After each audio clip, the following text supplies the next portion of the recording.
आज जो कहानी मैं बताने जा रहा हूं वो एक सच्ची घटना है और मेरी अपनी छोटी बहन ने एक्सपीरियंस की है। इस बारे में ज्यादा बात नहीं करती वो, पर जब भी बात करती है तो सहम सी जाती है। उस दिन को वो याद नहीं करना चाहती क्योंकि उस दिन प्रेरणा ने कुछ ऐसा देखा जिससे उसे असामान्य चीजों पर विश्वास हो गया, जो हमारे सामने होकर भी हमसे छुपी है।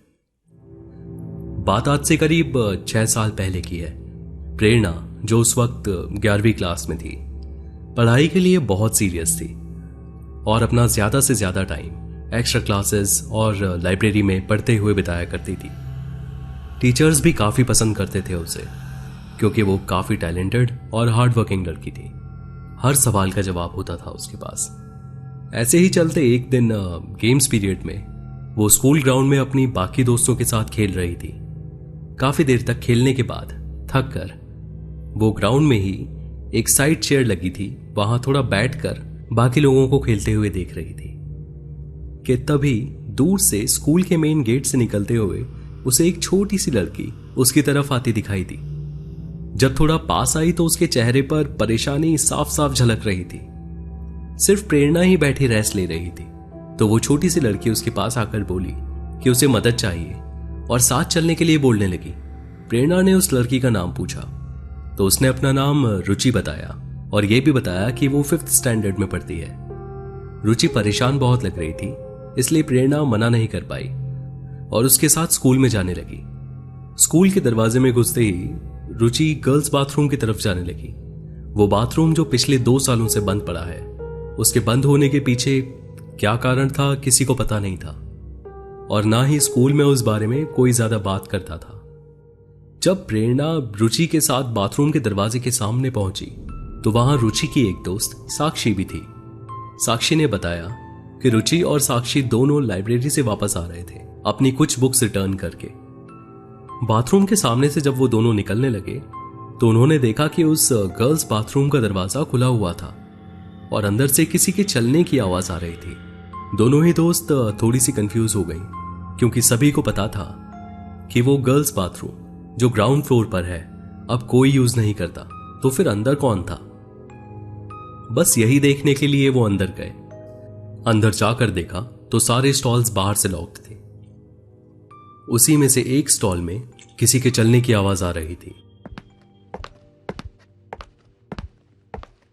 रुचि ने आवाज लगाई और पूछा कि कौन है, तो अंदर से कोई जवाब नहीं आया, बस चलने की आवाज आती रही। रुचि और साक्षी थोड़ा डर गए। साक्षी ने रुचि को किसी और को बुलाकर लाने के लिए कहा। तब तक वो बाथरूम के बाहर ही खड़े होकर इंतजार करने लगी। प्रेरणा, जो अब बाथरूम के बाहर थी, उसे भी ये बात बहुत अजीब लगी, लेकिन बाहर खड़े रहकर उसे भी वो चलने की आवाजें साफ साफ सुनाई दे रही थी। प्रेरणा जब अंदर गई तो उसने महसूस किया कि वहां बाहर से ज्यादा ठंड थी। ऐसा लग रहा था किसी ने एसी चालू करके छोड़ दिया हो, लेकिन बाथरूम में तो एसी था नहीं। उसने आवाज दी और पूछा कि कोई अंदर है, लेकिन बाथरूम स्टॉल्स में से किसी ने कुछ कहा नहीं। आवाज की दिशा पता लगाने में समय नहीं लगा और उसे अंदाजा हो गया कि इनमें से किस स्टॉल से आवाजें आ रही है। प्रेरणा स्टॉल नंबर 3 के सामने खड़ी थी। उसने नीचे झुककर देखा। उसे किसी छोटी लड़की के 2 पैर लेफ्ट टू राइट साफ साफ चलते दिखाई दे रहे थे। उसने फिर से आवाज लगाई, पर इस बार भी पहले की तरह कोई जवाब नहीं मिला। बाहर से स्टॉल लॉक्ड होने की वजह से वो उसे खोल नहीं पाई। प्रेरणा ने साक्षी को गार्ड भैया को बुलाने के लिए भेजा। कुछ ही देर में प्रेरणा, साक्षी, रुचि और गार्ड, ये चारों उस बाथरूम स्टॉल के सामने खड़े थे। गार्ड ने अपनी लेफ्ट पॉकेट से चाबियों का एक गुच्छा निकाला।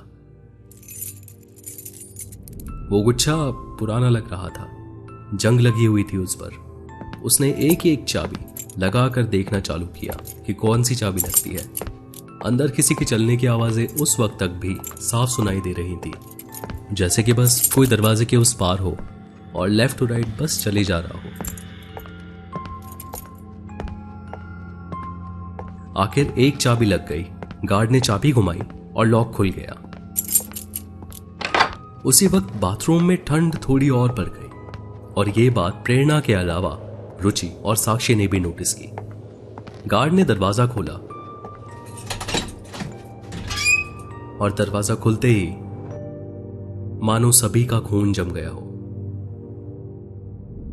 दरवाजा खुलते ही पैरों की आवाज तो बंद हुई ही, अंदर जो कोई भी था वो भी अब वहां नहीं था। स्टॉल नंबर 3 अब पूरी खाली थी, जैसे वहां कोई था ही नहीं।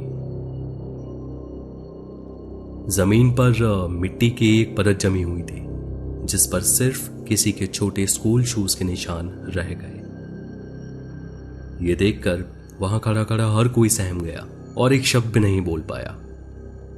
गार्ड ने सभी को जल्दी से बाहर निकलने को कहा और जल्दी जल्दी स्टॉल दोबारा लॉक करके वो खुद भी बाहर आ गया। गार्ड ने प्रेरणा, रुचि, साक्षी को आज के बाद उस बाथरूम की तरफ देखने से भी मना किया और कहा कि अगर अब कुछ भी ऐसा हो तो बिना ज्यादा ध्यान दिए वहां से निकल जाए। इस हादसे के बाद प्रेरणा का विश्वास उन चीजों पर भी हो गया जो वहां थी भी और नहीं भी। कभी कभी हमारे साथ कुछ ऐसी घटना घट जाती है जिनका जवाब सामान्य शब्दों में देना मुश्किल होता है, और ये हमें असामान्य दुनिया के अस्तित्व पर विश्वास दिला देती है जिसे हम देख और सुन नहीं सकते।